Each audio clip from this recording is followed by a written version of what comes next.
ઉત્તર ગુજરાતના 5 જિલ્લાઓમાં સવારથી ભારે વરસાદ. મહેસાણામાં સવારથી ધોધમાર વરસાદ પડી રહ્યો છે. શહેરમાં ભારે વરસાદથી ઘણા વિસ્તારો પાણી. ભારે વરસાદથી મહેસાણા વિજાપુરના અનેક વિસ્તારો જળબંબાકાર.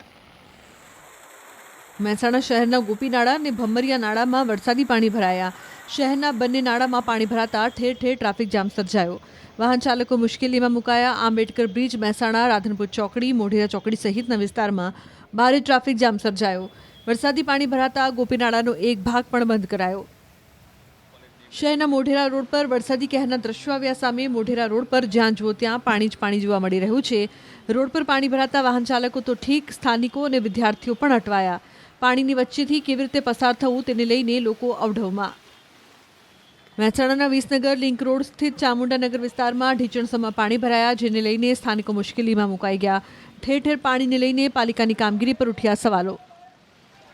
શહેરના અન્ય વિસ્તારો તો ઠીક, અધિકારીઓના વિસ્તારો પણ પાણી થઈ ગયા. કલેક્ટર બંગલોઝ આગળ જળબંબાકારની સ્થિતિ જોવા મળી. સામાન્ય વરસાદમાં જ પાણી ભરાઈ જતા સ્થાનિકો અને વાહન ચાલકોમાં રોષ જોવા મળ્યો. તાલુકા પંચાયત કચેરી તરફ જવાના રસ્તા પર વરસાદી પાણી ભરાયા. આ રસ્તા પર સ્કૂલ આવેલી હોવાથી વિદ્યાર્થીઓ ભારે મુશ્કેલીમાં મુકાયા. પાણી ભરાઈ જવાના કારણે વિદ્યાર્થીઓ ઢીચણસમાં પાણીમાંથી નીકળવા મજબૂર બન્યા.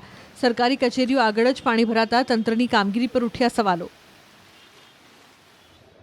રાધનપુર રોડ પર પાણી ભરાતા મંદિર જતા લોકો અટવાયા. કાશી વિશ્વનાથ મંદિર નજીક પાણી ભરાઈ ગયા. સીલિંક રોડ પર પાણી ભરાતા લોકો પરેશાન. છેલ્લા 10 વર્ષથી વિકસિત વિસ્તારમાં પાણી ભરાતા રહીશો પરેશાન છે. રાધનપુર રોડ પર લાખો કરોડના મકાન લીધા પણ ચોમાસામાં ઢીચણસમાં પાણી ભરાય છે. વરસાદી લાઇનમાં ગેરકાયદેસર ગટર જોડાણના કારણે વરસાદી પાણીમાંથી નથી નીકળી શકાતું. એવામાં રાધનપુર રોડ વિસ્તારના રહીશોને હેરાન પરેશાન થવાનો વારો આવ્યો. આ તરફ મહેસાણાના વિજાપુરમાં 6 કલાકમાં 3 ઇંચ કરતાં વધુ વરસાદ ખાબક્યો, જેના કારણે સ્થળ ત્યાં જળની સ્થિતિ જોવા મળી.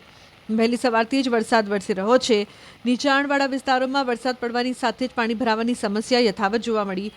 વિજાપુરના સરદાર પટેલ સ્ટેચ્યુથી TB road, Visnagar road, Khatrikuva ચક્કર વિસ્તારમાં પાણી ભરાયા.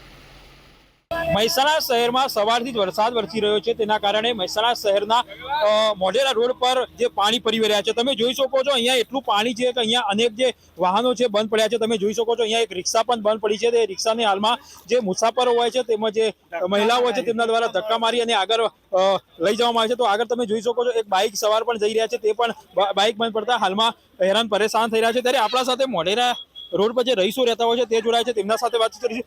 શું કહેશો, કેવી તકલીફો પડી રહી છે?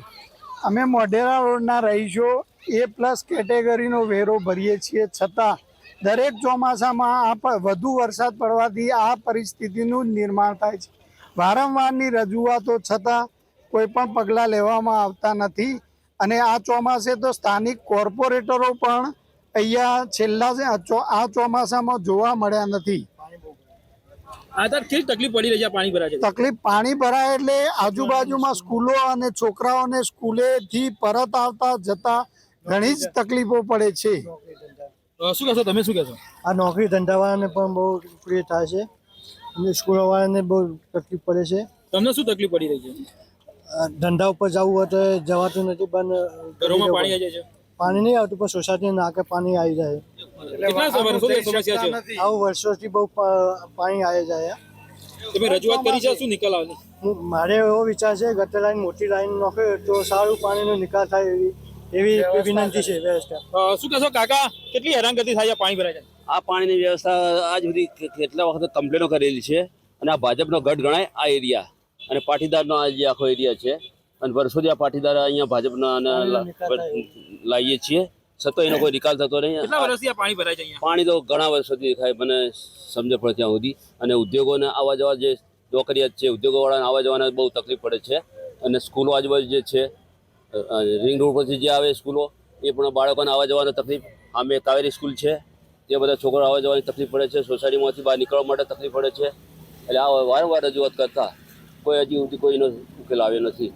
ચોક્કસથી સ્થાનિક લોકો કહી રહ્યા છે કે આ જે સમસ્યા છે વર્ષોથી છે, અનેક રજૂઆત કરવામાં આવી છે, પરંતુ આનો ઉકેલ આવવા માટે સ્થાનિક ઈચ્છી રહ્યા છે કે આનો ઉકેલ આવે, જેથી કરી અહીંયા જે સ્કૂલો આવેલી છે, ઔદ્યોગિક એકમો આવેલા છે, તેમજ સ્થાનિકો છે જેમની અનેક સોસાયટીઓ આવેલી છે, તેમને અહીંયાથી હેરાનગતિ નો સામનો કરવાનો ના વારો આવે. અને અહીંયા વાત કરવામાં આવે તો કરોડો રૂપિયાના મકાનો પણ આવેલા છે, પરંતુ આ જે વરસાદી પાણીનો નિકાલ નહીં થતા હાલમાં જે રહીશો હોય છે, વાહન ચાલકો હોય છે, હેરાન પરેશાન થયા છે. કેતન પટેલ, ન્યૂઝ 18 ગુજરાતી, મહેસાણા.